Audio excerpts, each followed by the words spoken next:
Berikutnya pemirsa, PT Pakuwon Jati Tbk atau emiten berkode saham PWON membukukan pendapatan pra-penjualan alias marketing sales yang cukup baik di kuartal 1 2021 ini. Tercatat perusahaan meraih marketing sales sebesar 427 miliar rupiah pada periode Januari hingga Maret 2021.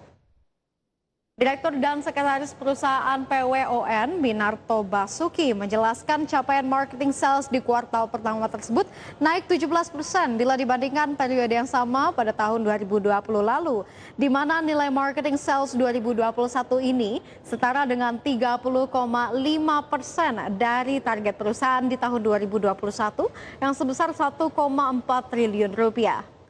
Sementara itu, adapun realisasi marketing sales PWON di tahun 2020 tercatat sebesar 1,03 triliun rupiah. Realisasi tersebut didominasi oleh penjualan kondominium yang mencapai 60%, sisanya dari penjualan landed house sebesar 37% dan penjualan kantor sebesar 3%.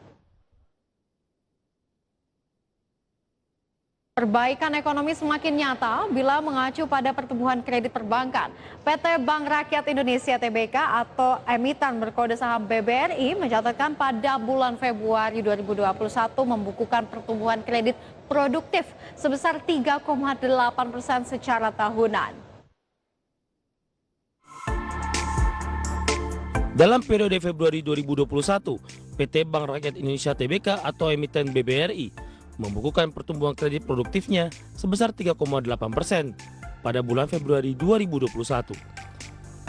Sekretaris Perusahaan Bank BRI Astika Oriza Gunarto menegaskan pertumbuhan kredit produktif tersebut lebih tinggi dibandingkan kredit konsumer yang hanya naik 2,2% secara year on year. Sementara itu saat ini rasio kredit produktif mendominasi sebesar 83,7% dibandingkan dengan total kredit BRI. Sedangkan sisanya yakni 16,3% merupakan kredit konsumer. Penopang utama pertumbuhan kredit BRI masih didominasi segmen kredit mikro. Namun kredit korporasi juga mulai menunjukkan kinerja yang positif, di mana pertumbuhan tersebut didorong oleh kondisi ekonomi yang mulai menggeliat dan program vaksinasi yang sedang berjalan. Hingga akhir 2021, BRI menargetkan kredit tumbuh sekitar 6% hingga 7%. BRI melihat potensi pemberdayaan UMKM di Indonesia masih sangat besar. Jakarta, IDX Channel.